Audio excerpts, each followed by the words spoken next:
am that I am. Master Anna of magical service, also known as John's soul. Oh, but more than John's soul. I am the wholeness of John. All that he is. The human. The human is just a very small part of who I am. Very small perspective of who I am.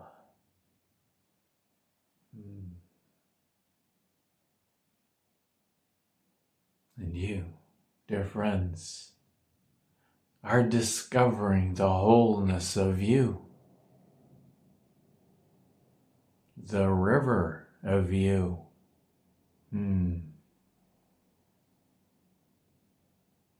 river. It's made up of so very many drops. Each drop with its own perspective and its own experience. Yet all part of the whole. And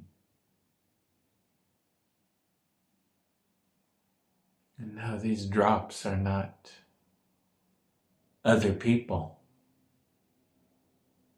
They're all you. All you. Those other beings, they have their own. They are their own river. This is all you.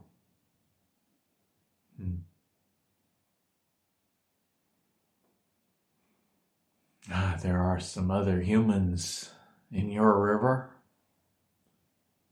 Other lifetimes that you have lived. Other perspectives that you have held. That you have observed. Many, many. They are all part of this river right now.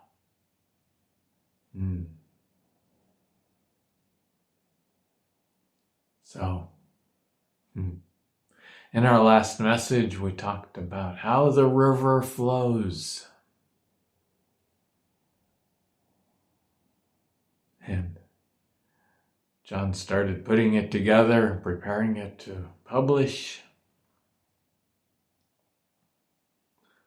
Romana listened to it and they talked about it. And she asked, so what about when it doesn't flow? What about those times where it just doesn't seem like things are flowing at all?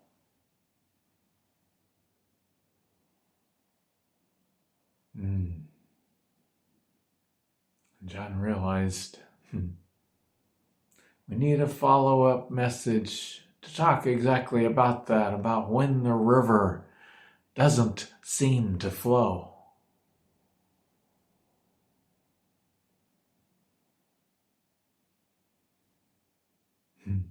Yes, John, you can title this, When the River Doesn't Flow, or something like that. Even though the river always flows. Even if it's paused to fill up a lake. Even if it's frozen into ice. Even if it's blended into the ocean, it's still flowing. Each one of those drops is still flowing. Still has its perspective, although that perspective changes as it blends with other drops. It changes.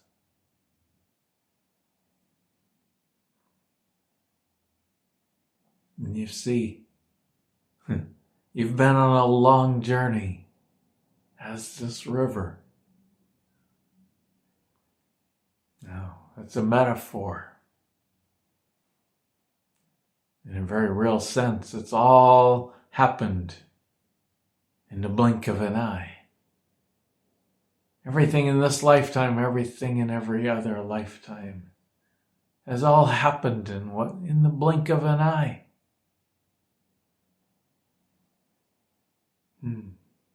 But for the sake of experience, we created this illusion of time and space, and gave the human a body and a mind so that it could be in the experience of time and space. And so for you, it seems very slow. But that is indeed part of the illusion, dear friend. It's all happening so quickly.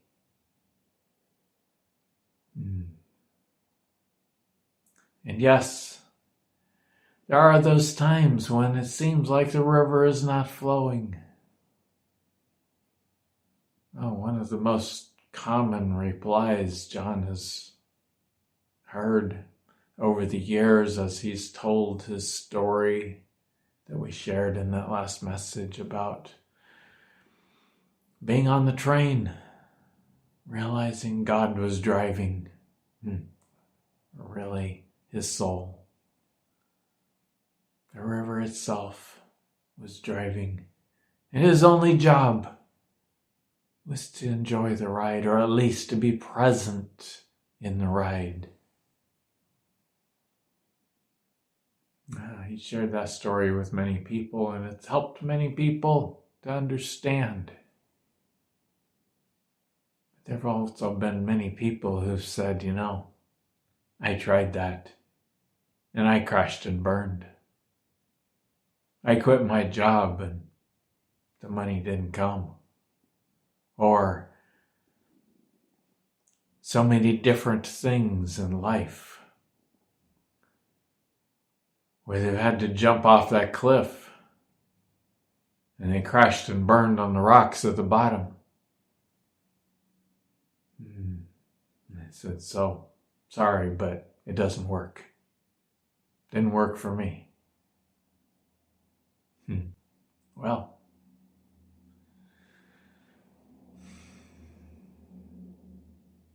yes, John's had many experiences like that also where it didn't seem to work.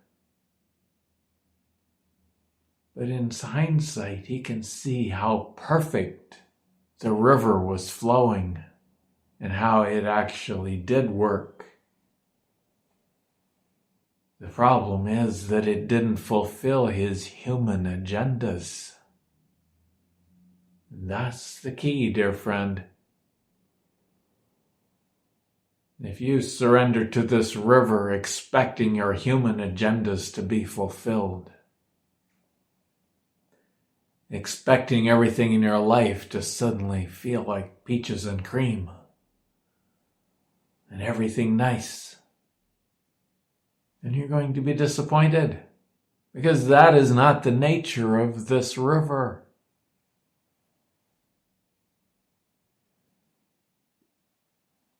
That is not what you created it for. That is not what you created Earth for. And yes, you created it. You were part of the creation of Earth. If you are here, you helped to create it. It wasn't spoken into being by some grand, all-powerful God. That being doesn't exist. Unless it's you. And you are grand and all-powerful in your own creation.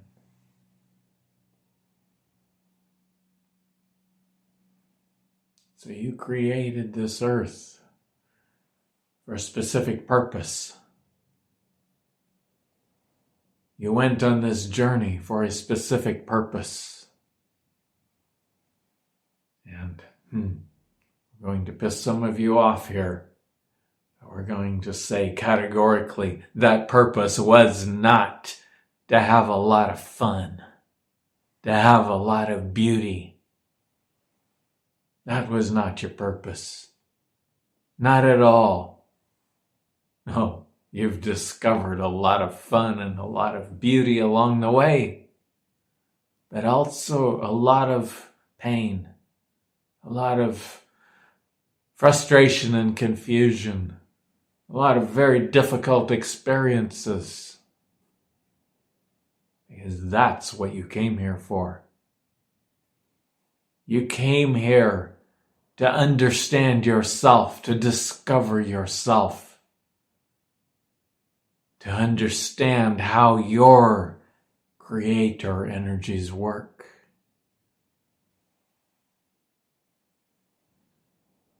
That's why you came here. That's why you created this. And in order to do that, you have to go through all of it.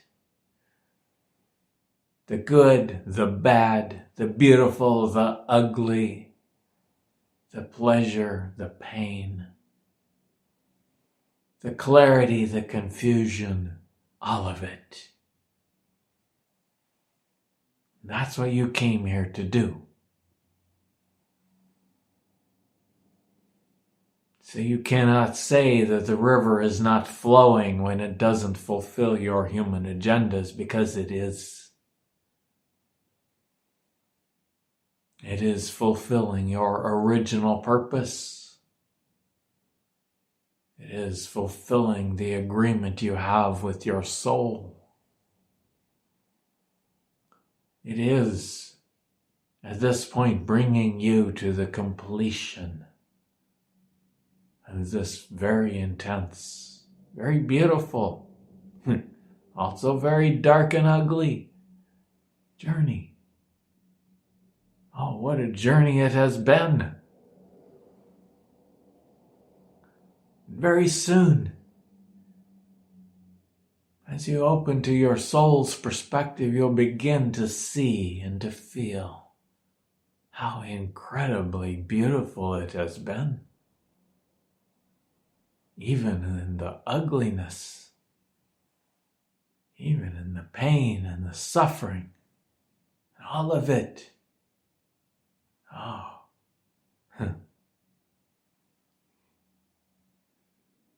As the dear Tobias once said, as you step back and observe your life from this neutral place, he called it behind the short wall, this place of simply observing, letting go of the judgments and the agendas. Simply observing your life and all life from that place. You start to see the colors, the incredible colors your human can't even imagine. How they have woven together into this incredible tapestry. Or painting, or whatever you want to call it. It's incredible. It's stunning. The other angels and the other beings, they look at it and they go, wow, that's incredible. I want some of that. And they line up to come to Earth and go through all those difficult, dark experiences, so that they can have that, so that they can come to that point, realize the wisdom that you have gained, realize the incredible grandness and beauty of who you are. That's why you're here, dear friend. That's why the whole universe is lined up to follow in your footsteps.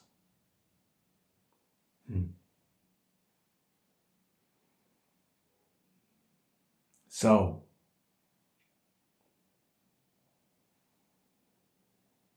as you open your awareness to this river and begin to trust it, You have to open up to the possibility that it's not going to go where you think it should go. It's just flowing. And it also has a consciousness because, well, you're not just the river, you're the land around it. You're all of it. And it's all your consciousness. Can even say it's all your imagination. Because your imagination is what is real, dear friend. You think of imagination as something false, something pretend. But imagination is the most real thing there is. That's where your so-called reality comes from. But for the most part, it's the soul's imagination more than the human's imagination. The human doesn't know how to imagine your life because it simply doesn't have that ability. It can only remember the past and try to project that with some minor improvements into the future. And even that doesn't work. You just get more of the same. And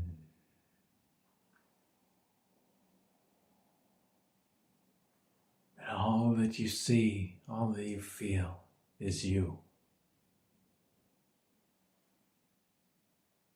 And so we use this metaphor of the river to help you understand why you need to let go of all that logic, all that, you call it common sense. Sometimes you even call it wisdom. There's a certain amount of that in it. But for the most part, it's human logic. Comes from your mind. It has no awareness of who you actually are or of the other realms of you. It has no awareness of anything that its very few physical senses can perceive. And just learn very well how to use those, how to navigate this illusion of time and space, of Earth. But it has no idea that it's an illusion. That it has nothing or very, very, very little to do with the reality of you. So it gets these ideas of how things should go, and then it hears, surrender to the river. Let the river carry you. And it goes, finally a solution. Relaxes into the river. Goes plunging off the edge of the cliff over the waterfall. It cries out, help, what happened? I was trusting. And now look, I'm crashing on the rocks.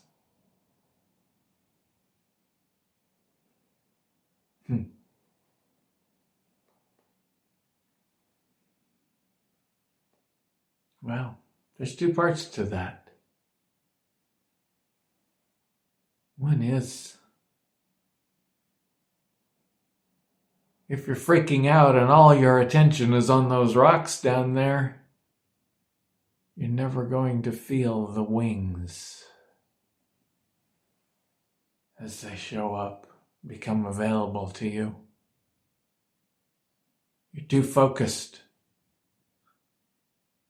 It's a silly metaphor, but you can imagine these wings. Suddenly they're attaching themselves to your back.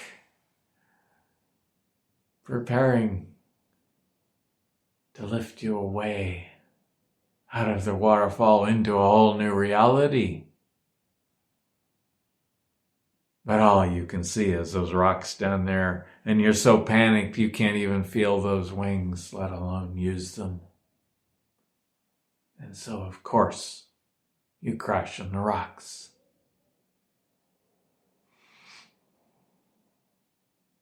And then you have to pick yourself up,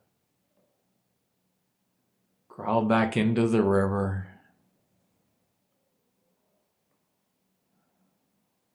do it some more, go through some more experience.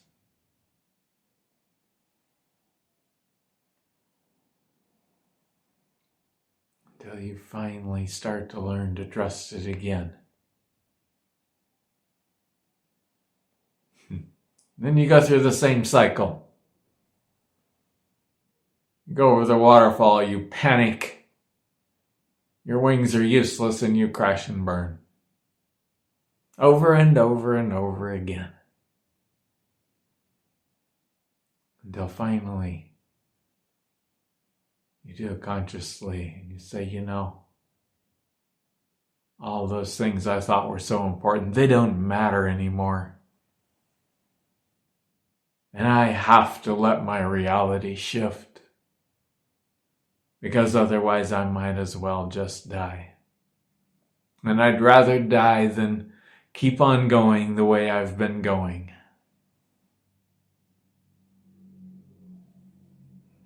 And in that complete surrender, you float over the waterfall. Your wings burst out of your back. You find yourself flying. You find yourself entering into a whole new reality.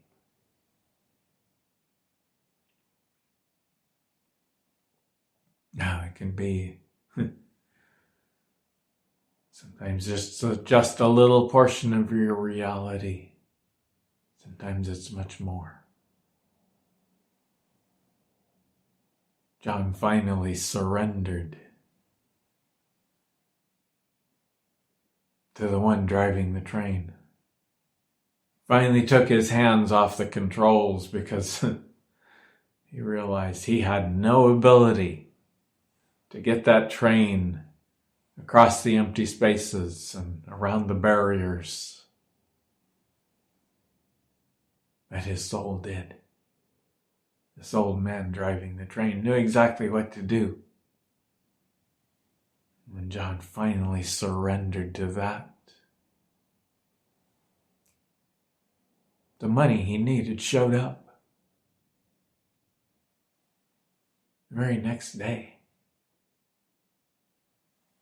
Oh, and it's happened so many times since then, not in exactly that way. That was one of the more dramatic experiences. But he's had so many. Just the other day, he was a little short on money and wondering how he was going to pay some bills that were about to hit his bank account. Some automatic payments. It's like, so what? How do I do this? How is this going to happen? All of a sudden he looked at his email and somebody had sent in a payment for more than enough money to... It was a contribution. Somebody had sent in a contribution that was more than enough money to cover those bills. It was taken care of. And it always is.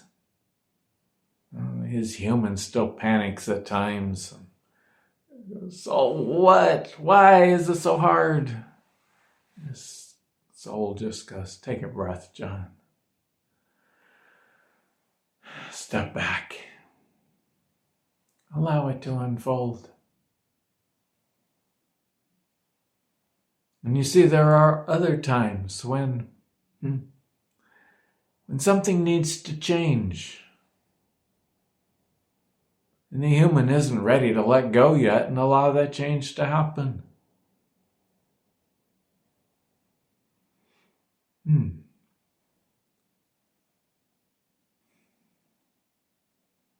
1995, John arrived in Santa Fe, New Mexico. And suddenly, it just felt like home. For a number of years, it just felt like home. He'd go on a trip and he'd come back. He'd come over the hill and see Santa Fe spread out ahead of him. And like, I'm home. And then one day, a number of years later, he went on a trip. He came back. He came over the hill. Oh, there's Santa Fe. It doesn't feel like home anymore.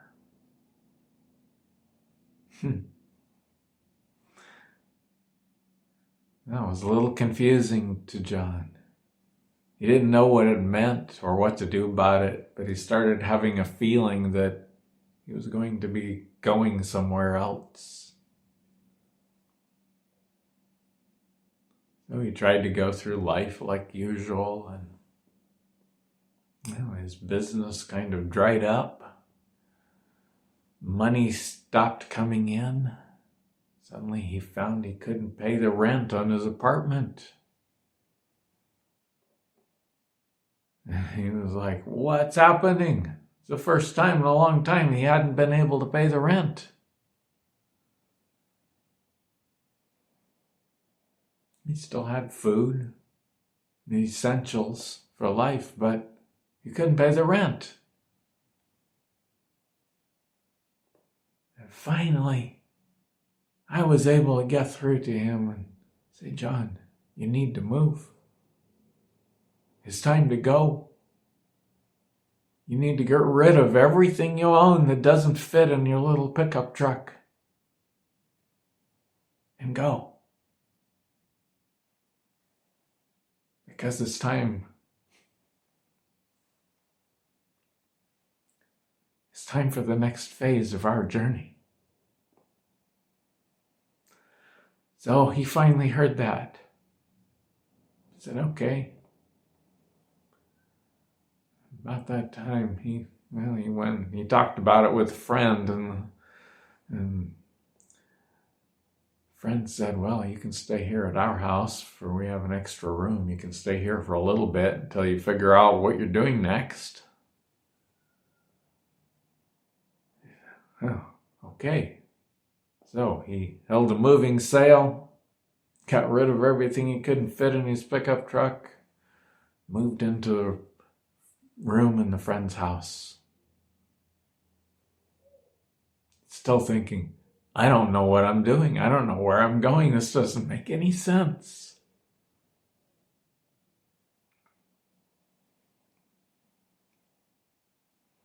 Three days later, after he moved into the friend's house,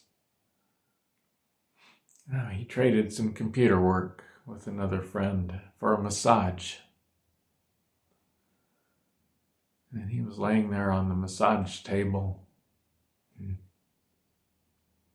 opening up, receiving the massage and the love that was with it as a friend, a good friend.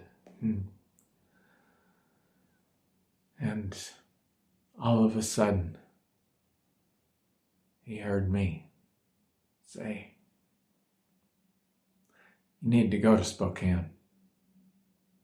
Spokane is the city where he grew up in Washington State. And he was like, what? That's the last place in the world I want to go. I've never liked the city.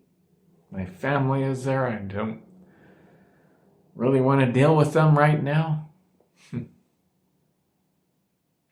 But he felt the message clear. I have to go to Spokane. So, he called his mother. His mother said, well, I have a spare room here in my house. You can live here for a while. Love to see you. So that's what he did.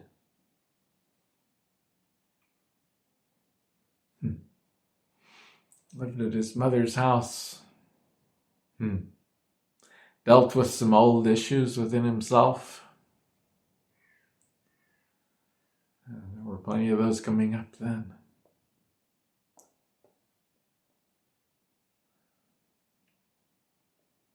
And he got to be there when his niece was born. Got to be present. He had a whole different perspective than his brother-in-law. And he got to be there as his brother-in-law's religion crashed down around him. And he began to open up. And then he started feeling like he needed to move to the next place in Oregon. Didn't know why, didn't know anybody there. He just felt it. That's where I need to go. And his sister said, we need to go too. So you go find us a place and we'll come. We'll help with the expenses.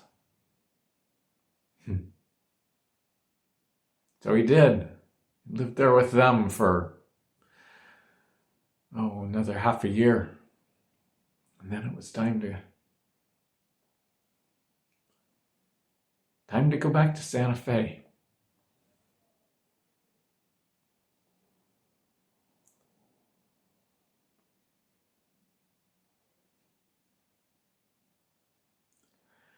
And looking back, he can see the perfection, the beauty of that entire episode. How important it was for him. How many energies he was able to resolve within himself. How many parts of himself were able to come home in that experience. And also, he could see how important it was for the people around him in so many different ways. The clarity he helped his mother find, and his sister and brother-in-law. Being able to be present for the birth of his niece, with whom he has a very special connection from the past.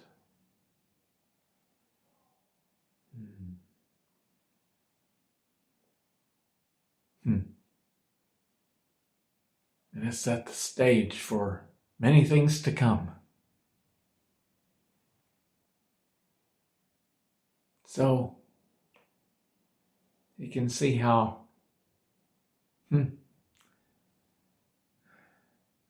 if we just left it to his mind to work it out, he never would have gone to Spokane. That was the last place his mind wanted to go. So we had to arrange things in a different way. We had to stop the money from coming to pay the rent on his apartment because it was time to move. Not because he was doing anything wrong, but simply it was time to move, and that's the only way we could get through to him at that point. So that's an example of when things don't seem to work out for the human. And yet it is the river carrying you gently, as gently as possible, guiding you. It's time to go. And that's happened other times in John's life in similar ways when the money didn't come because it was keeping him stuck.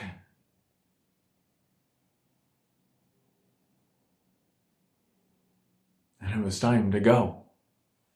Time to move into the next phase. So it stopped coming for a little bit until he panicked enough to stop and take a breath and go inside and say, "Soul, what's happening?" And I said, "Well, things are unfolding in perfection. That's what's happening. And there are other people involved. And this is affecting them also, pushing them into the next phase of their lives, helping them to find the clarity they need." And you see, John, you came here intent on being of service.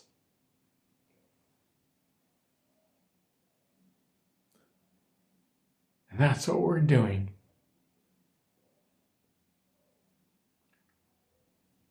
And that's why the money isn't coming right now.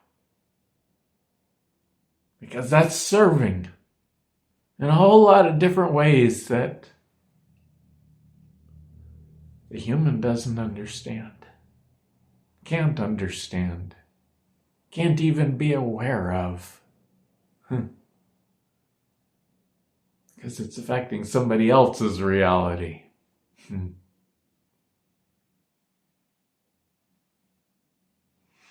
he's aware of some of those things, actually. Especially in hindsight, he can see now how perfect it has all been. Every step. It's been so perfect. So to each of you who've tried trusting the river and felt like it let you down, look again. Ask your soul to show you what was really happening, or at least to help you feel it. The human may never be able to see the details or define the story, but you can feel. There are other energies in play, other factors in this river. Your consciousness. Say that different. This river of your consciousness. It knows exactly what is needed. And if you can just relax enough to let it happen, you'll discover those wings. You'll discover these new realities. You'll discover a beauty that you never imagined before. Incredible beauty. Because, you see, the river is always flowing. The river is not some outside force. It's you. It's your consciousness.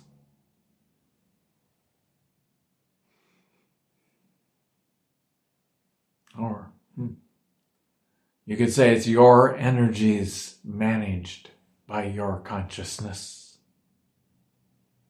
Operating from your consciousness. The words are not important. You can feel what we mean. And if you trust it, yes, there are going to be times when you fly off the waterfall and all you can see are those rocks down there.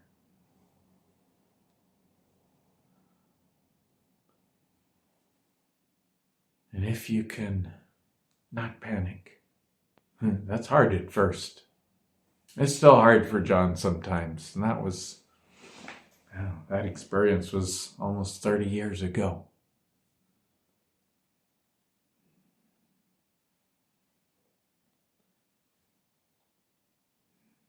There are always going to be those places where things don't work out the way you thought they would, or the way you thought they should, the way you thought you wanted them to.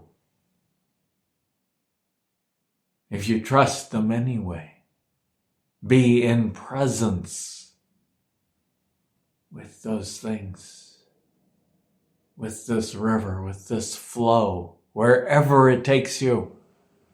Be in presence with it. You will begin to feel those wings.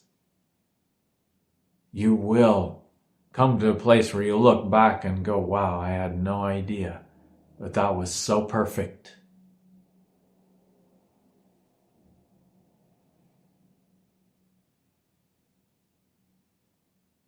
Because that is who you are. There's no universe out there controlling your life or the circumstances of it. There is no other being anywhere controlling the circumstances of your life. It's all you. Every bit of it.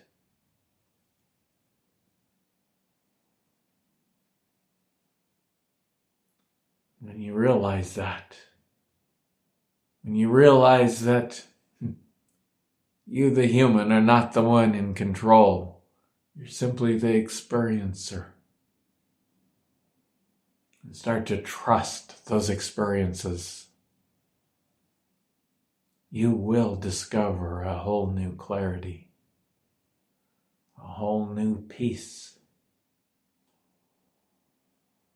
a joy. We're speaking through John's experience here.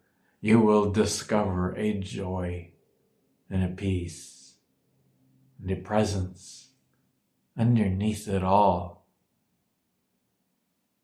No matter what's happening, no matter how bad your body hurts, no matter how little money you might have, no matter what is going on in your life, this underlying joy and peace is there. It's there right now, dear friend. And many of you have not allowed yourself to feel it yet. You're still stuck in your battles. Still stuck in trying to fix everything, in trying to figure out why life isn't going the way you expected it to, the way you thought you wanted it to. You have to let that go. Yes, this journey hurts, this process hurts. It always has. It always will in some ways until you're done with it.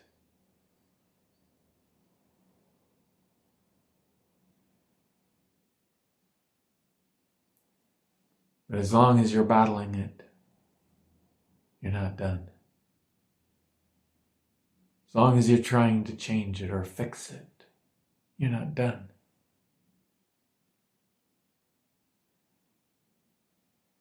As long as you're desperate to get it to go your way, you're not done. As long as you're desperate to be in control of your life, you're not done.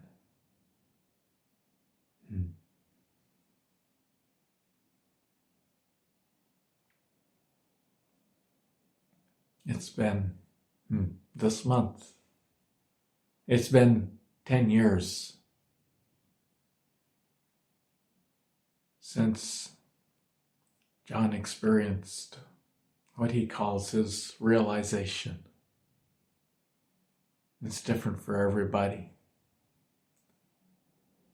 We won't go into the details right now, but it changed his life.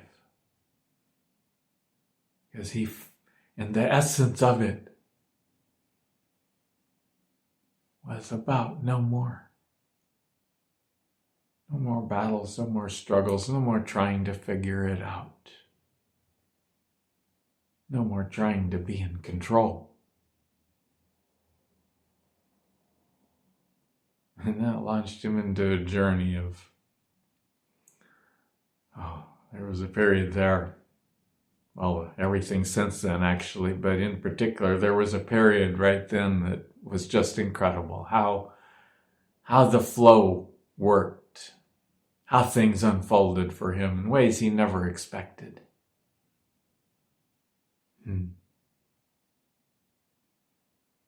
One of the things he began to realize is that enlightenment, at least from the human perspective, and I'm going to add from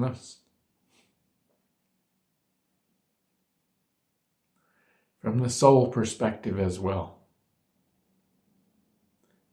Enlightenment is about going out of control.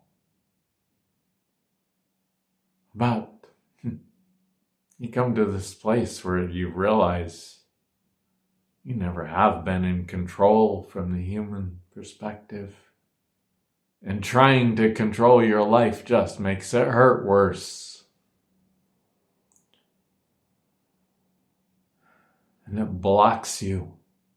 It blocks out your other senses that can show you your soul's reality.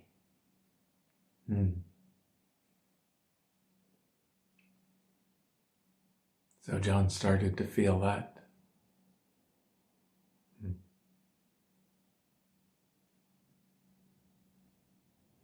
And a few months after that,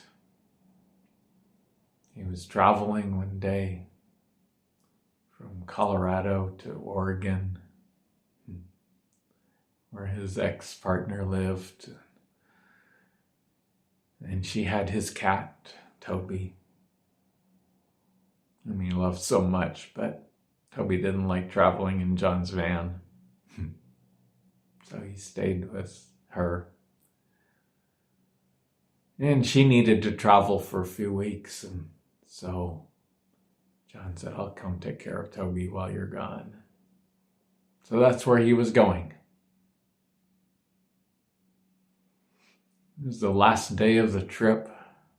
It was about, just an hour or so from his destination. He was going down this mountain river valley in Oregon.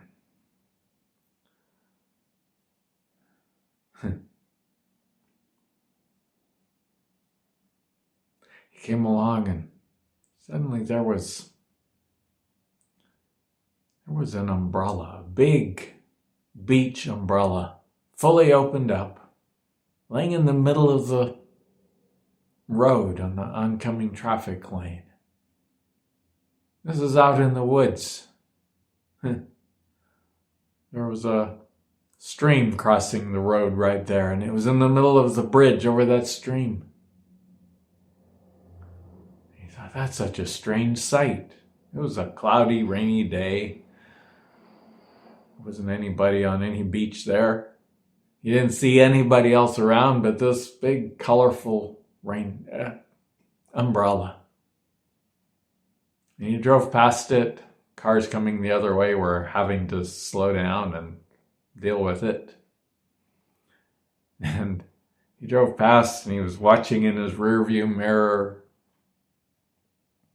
He's driving his van that he'd lived in for several years, with a heavy trailer behind with his tools and his motorcycle and things like that. And he was watching what was happening with that umbrella in his mirror when suddenly he looked up and there was a pickup truck right in front of him, stopped, waiting to make a left turn. And he was going about 60 miles per hour. That's 120 kilometers per hour, 130, something like that. And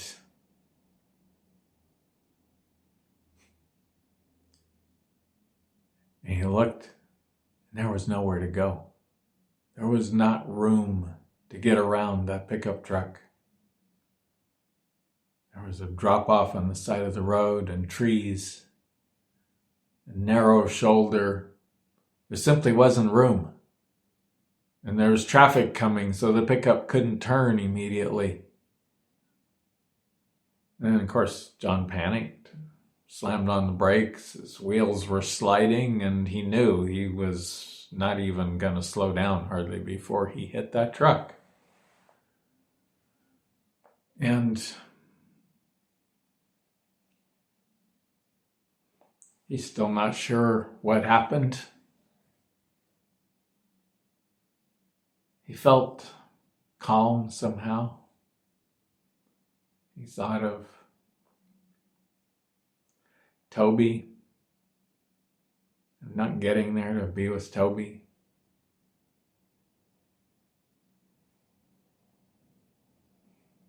He has a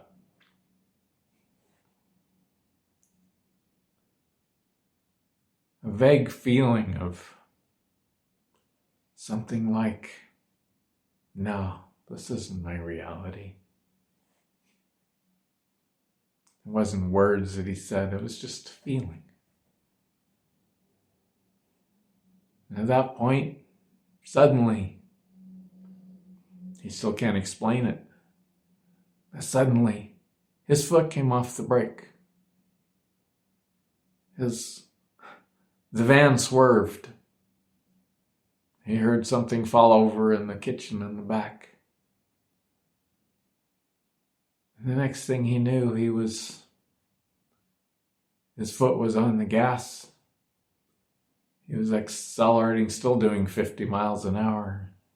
He was accelerating and past the pickup and completely untouched. And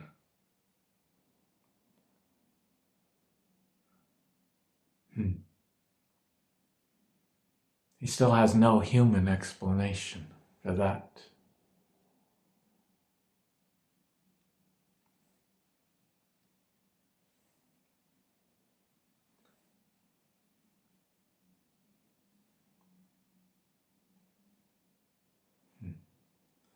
From my perspective, it was simple.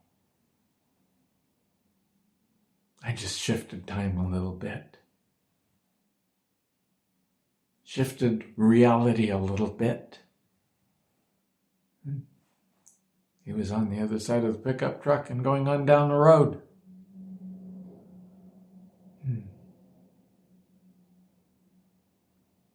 And a couple of weeks later, he drove back up to that place just to look. And sure enough, there was not room for a large vehicle like his van to pass a large vehicle like a pickup truck in that space. Simply wasn't room. But he did. And from that he learned something very important.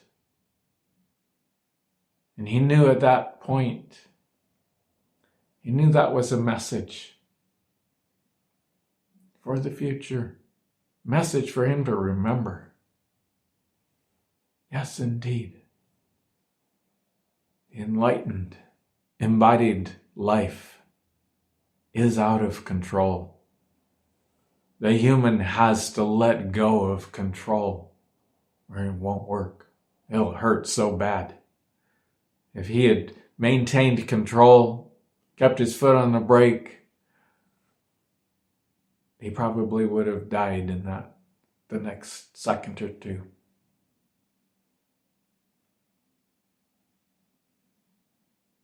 But he let go.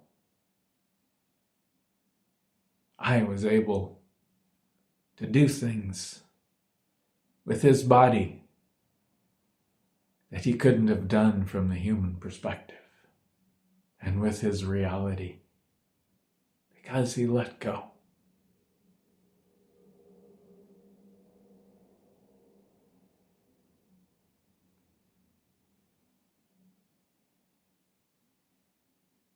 And later on, since then, there have been so many times when something has come up in his human life, made him panic. But then he remembers that time. And every single time it works out. Somehow. Well, it's usually not an obvious miracle like that, where there's no human explanation. We avoid those when we can because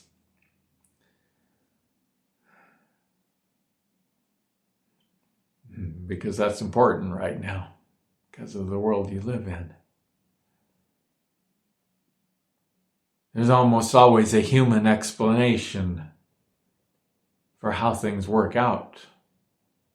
But you're not going to know what that is until afterwards. You won't know beforehand.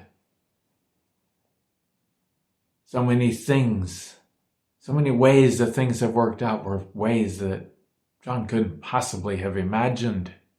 They weren't even in his awareness to be able to imagine. You could say they fell out of the clear blue sky. Even though they had, after the fact, they had human explanations for what happened, but not before the fact.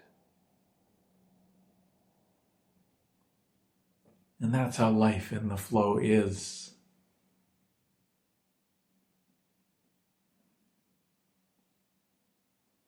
It just happens.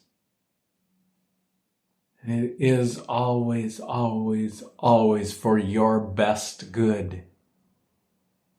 Even if it feels like everything around you crashes and burns. It's in order to open the door for the new phase of your life. Sometimes it's simply to bring that pain and that confusion into your awareness so that you can finally open up and love that part of you. Because it needs to come home. You've been holding it away for a long, long time. Terrified of it.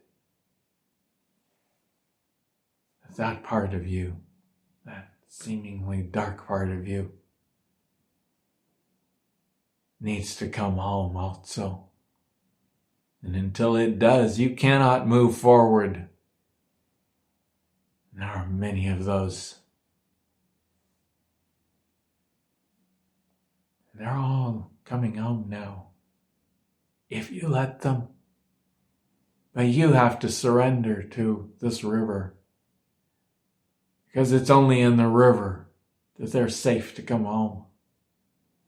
It's only when you surrender and allow them and love them, those parts of you, those aspects of you. Love them just the way they are. They've been messing up your life for a long, long time. Trying to get your attention, trying to get you to let them come home. And you have to love them even for that. Oh, not as some external being. As you, as a part of you, because that's what they are.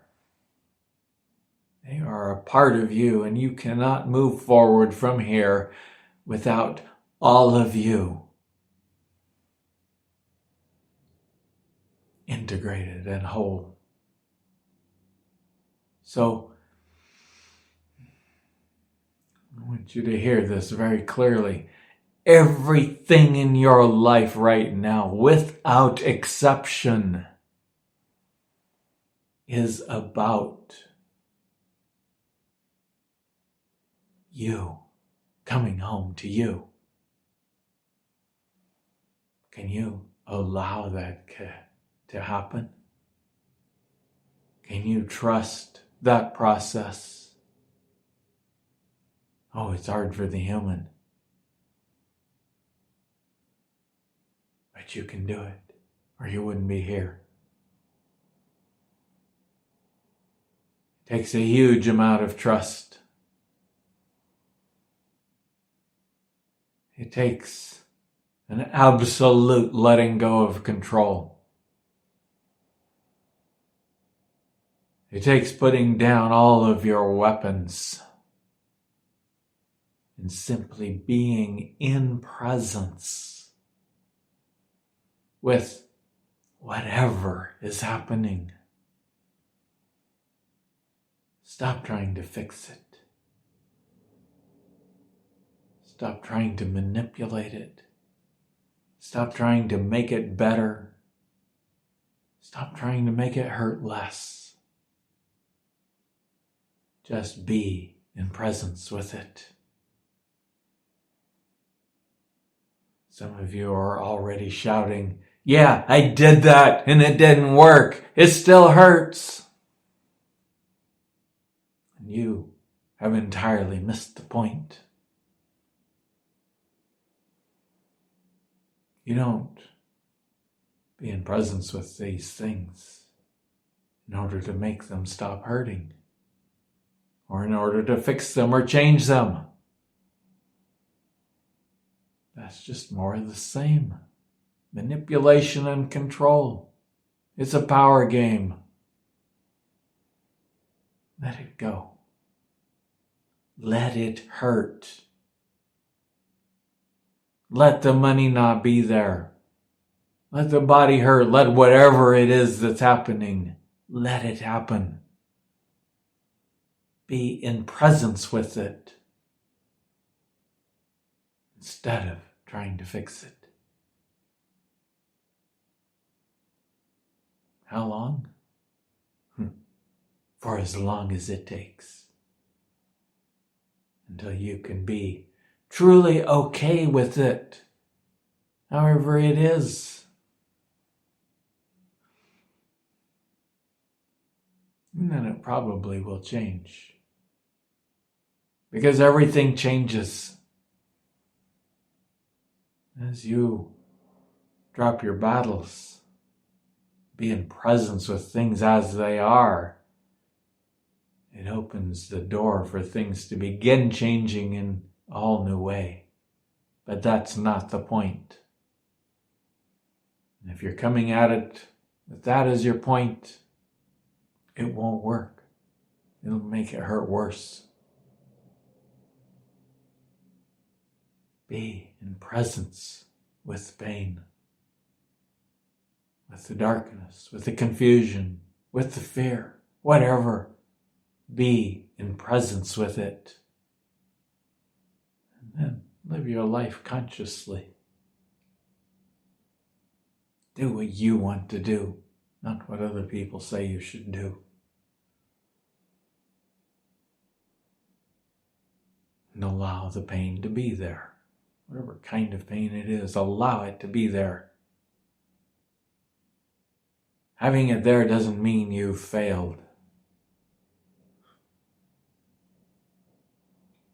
Being short on money does not mean you've failed, and we'll argue with any ascended master on that. It doesn't mean you're getting anything wrong. It means you are coming home to you. Because that is what everything in your life right now is about, without exception. You can do it the hard way, kicking and screaming, or you can do it the easy way by allowing it, being in presence with it.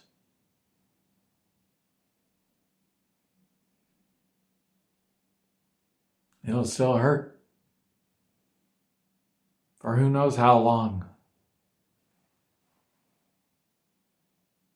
But it will hurt at least until you're okay with it hurting, however long it needs to hurt. Because that's when things can start to change. only when you're really okay with it being the way it is. Now, to be clear, we're not suggesting that you let other people run over you when there's something you can do to take yourself out of the situation. Do that. Because you don't need to be around those people anymore. But if there's nothing you can do right now, then be in presence with the situation. Whatever it is, be in presence with it. And then you'll know what to do at the appropriate moment when it's time to do it. You won't know beforehand. And you need to get used to that. A master doesn't know what they're going to do next because they haven't got there yet. And they know that. And they know that in every moment they will know exactly where to put their foot down. What step to take next. That's how life as an embodied master works. It doesn't make you rich.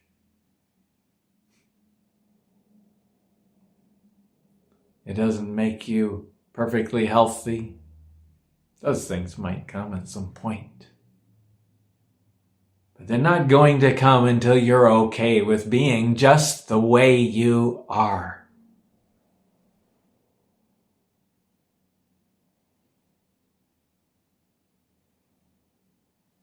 No more guilt, no more shame on self.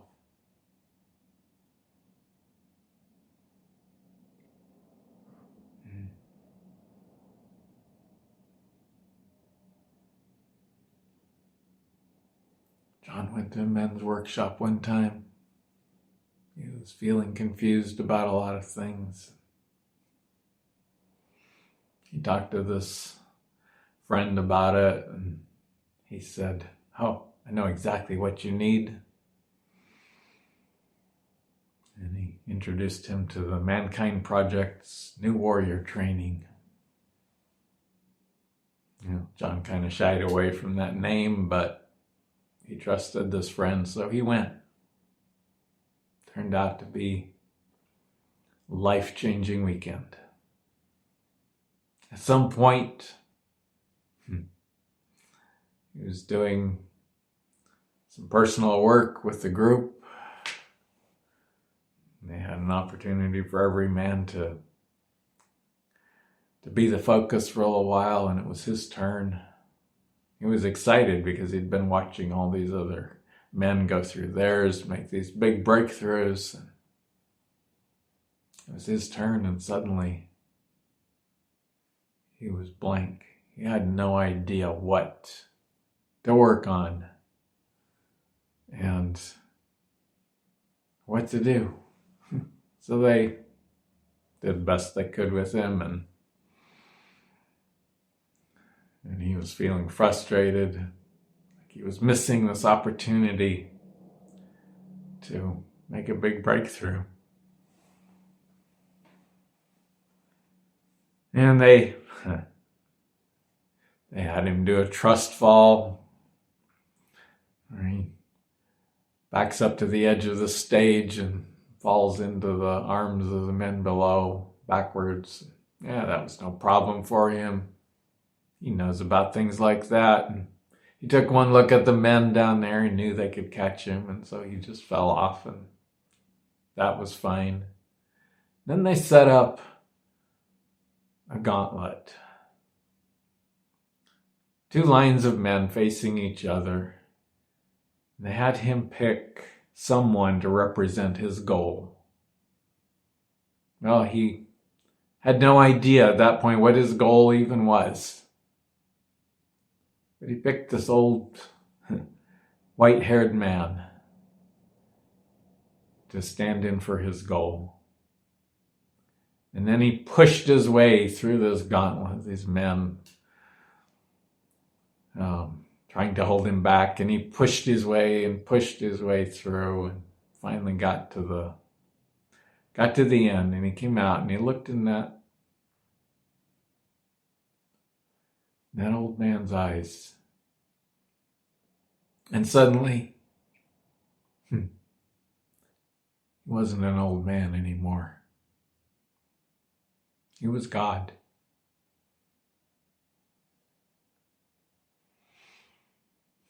And God was smiling.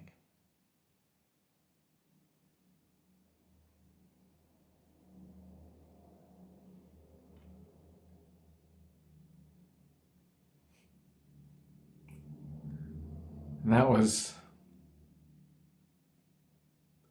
one of the most poignant moments in John's life.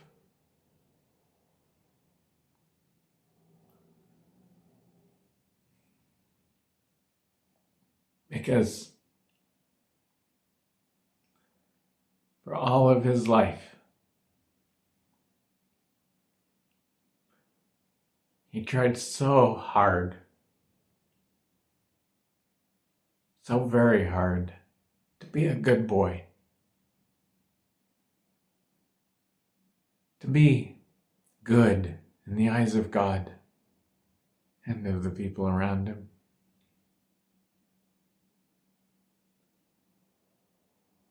But he never felt like he was. He felt so ashamed of himself, like he was such a failure in so many different ways. And suddenly, here was God. And God was smiling. Really, it was me, his soul. Temporarily jumped into that man's eyes, showed myself to John.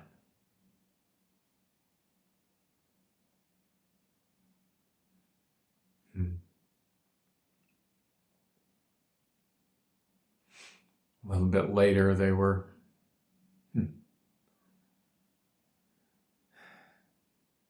There's a point in the workshop where the men were asked to come up with an affirmation. Went something like, as a man among men, I am, whatever your affirmation is.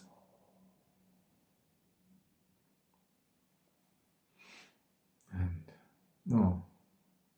every man there came up with something different, but John's affirmation was, as a man among men, I am okay. Dear friend, as a human on earth,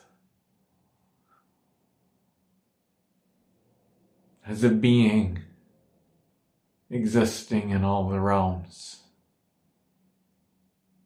but in particular, as a human on earth, you are okay. Oh, you're far more than okay. Every time John does a personal channel for somebody, he channels their soul. And one of the main things their soul wants to get through to them is how beautiful they are, how proud their soul is of them, how happy their soul is with them.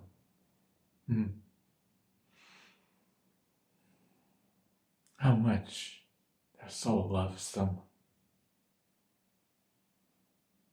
John feels like he has the best job in the world, and he does that because it's so beautiful to feel and channel a little bit of the love the soul has for its human.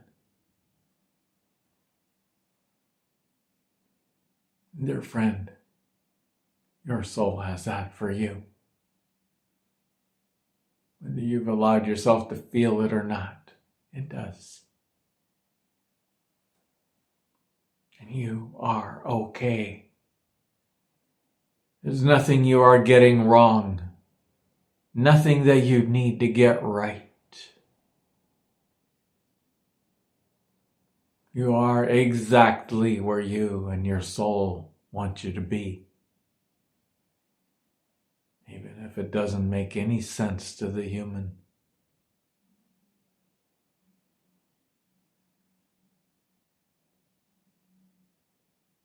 And I ask you to open up to that, to let your soul show that to you.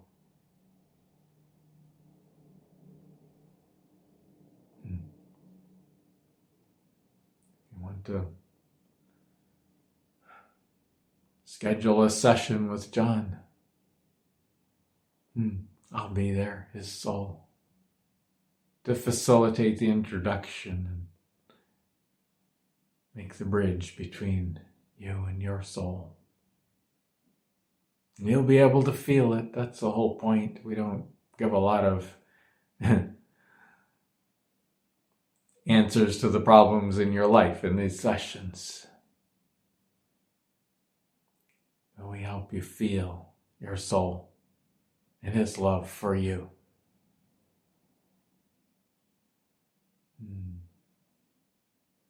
But you can do that right now, if you're willing.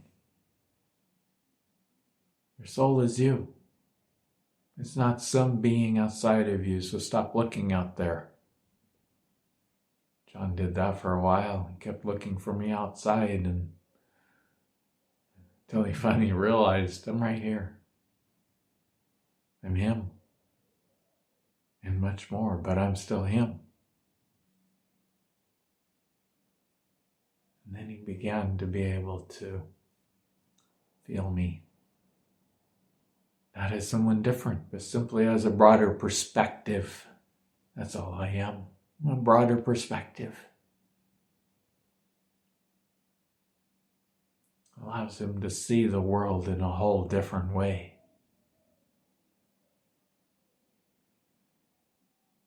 In a way that doesn't need to be controlled or fixed or changed in any way. No, he still has a human body and a human mind, a human brain that still thinks that way sometimes, but he gets over it very quickly because he remembers. I'm here. I'm him. And he sees through my perspective how beautiful he is, how beautiful life is just the way it is. How perfect it all is.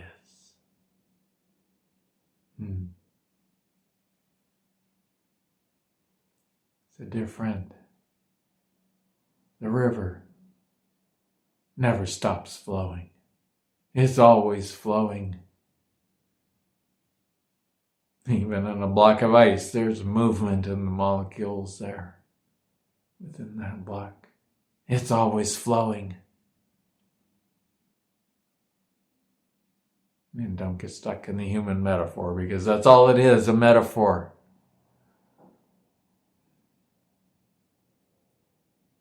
Who you are is so much grander even than that. And you can trust you. Not the human, not the mind. But you can trust who you are. You can trust the feelings that come from your heart. It's a very too limited way of saying it, but you know what we mean. The feelings that come from inside, without thoughts, without definitions, without stories. You can trust those. Because that's your soul. That's how your soul communicates with you.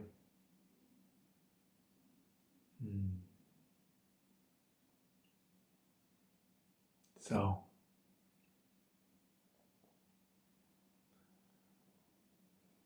Even when the river feels like it's not flowing, it is. Are you willing to trust it?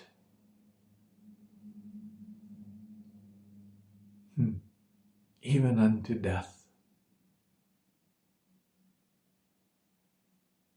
You see, when things really start happening is when you come to that place of, I'm going to trust this river, even if I die, because living isn't worth living anymore without it. That's when things start truly changing.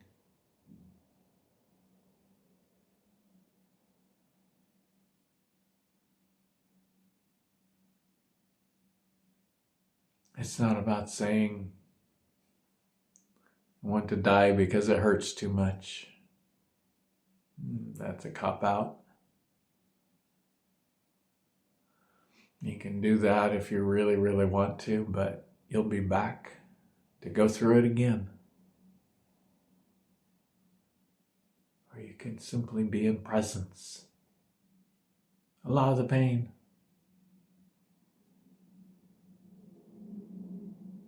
And trust the river. Trust it to take you where you need to go instead of where you think you want to go.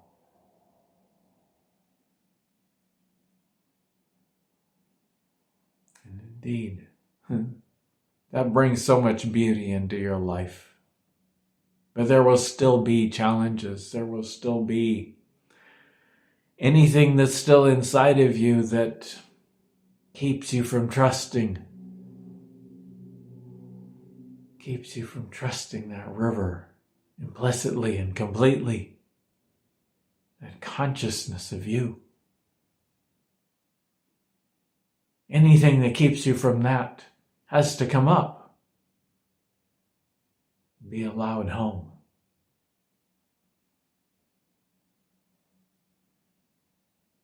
And if you're feeling pain and confusion and all of that, it's because there's still some of those things there. Some of you go, well, how long do I have to work on this? I thought we were getting over this a long time ago. Well, however long it takes.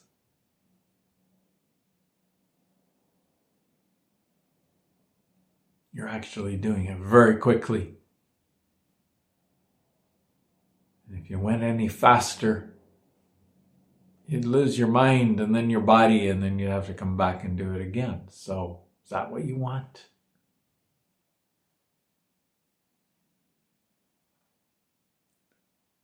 Why not just allow it to work itself out? Allow the pain for as long as it needs to be there.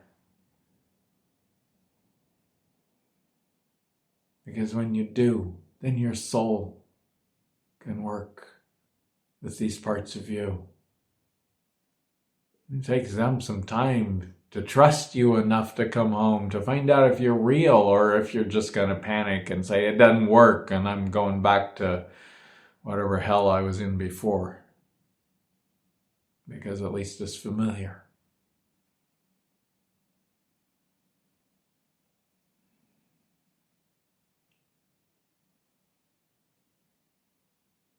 Now,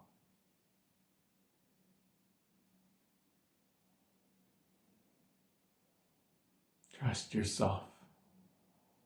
Not to fix anything, not to get anywhere. Simply because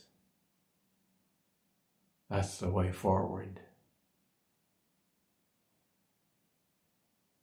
Because that opens the door for your soul's presence. That opens the door for magic in your life, true magic, beautiful magic, beautiful experiences.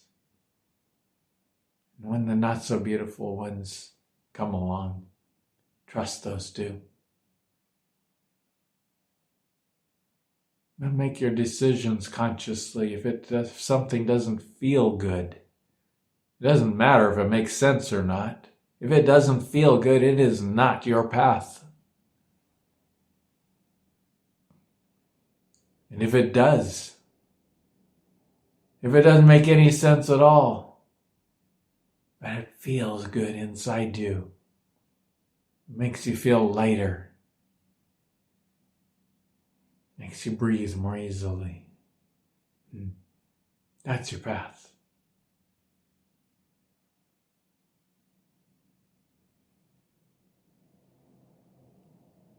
So,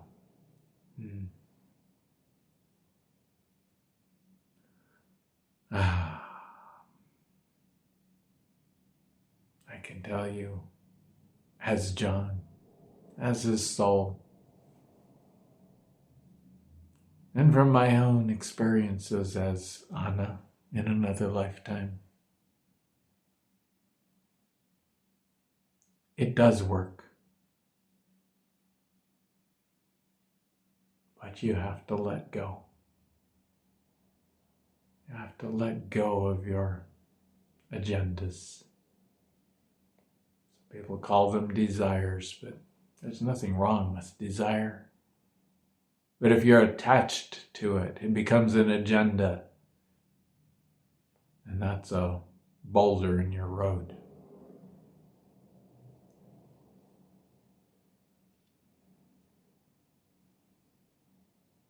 It gets in your way, it keeps you stuck.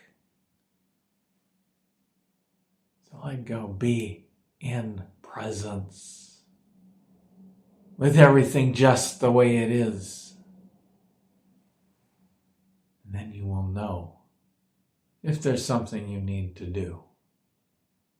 You'll just know it deep inside. It'll be as clear as anything.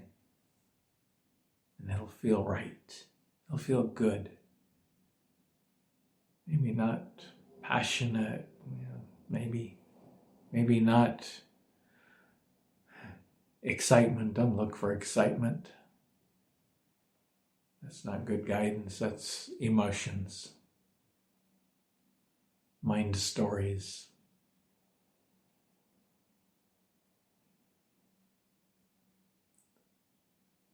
You see something and you just go, yes.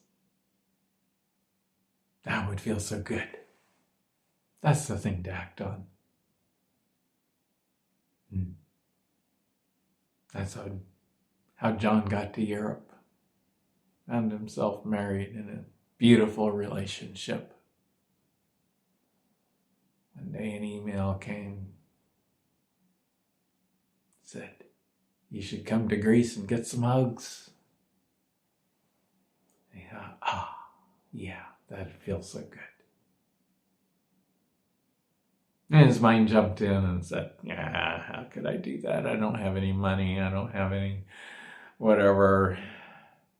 It's a long trail, all these stories that come from the mind. And I jumped in then and I said, John, shut up. You felt that feeling. Now just say yes and see what happens. A few months later, he was on an airplane with a one-way ticket. Just enough money to get there and pay the bill at the hotel. And what am I doing? He felt more joy that day. A long trip, 12 hours waiting in the Athens airport for his connecting flight. He was so happy. He felt so much joy that he had no explanation for. He got there. The next morning, went to lunch, and there was Romano. And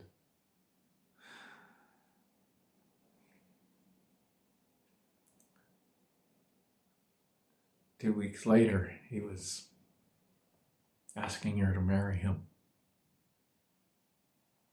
2 months later, they were married. Now it's been 8 years.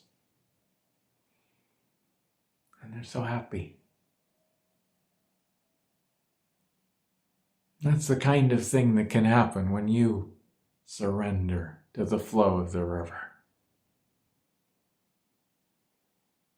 Oh, it won't necessarily happen that way for you. It'll happen in whatever way is appropriate for you. Maybe you don't even want a relationship, and that's fine. Relationship with your soul is incredible. But it'll be there. Whatever is truly best for you will simply be there. You don't have to do anything but show up. Be in presence with your life just the way it is and say yes to what feels good even when it doesn't make any sense. And sometimes that means saying no to what doesn't feel good even when it makes all the sense in the world to do that.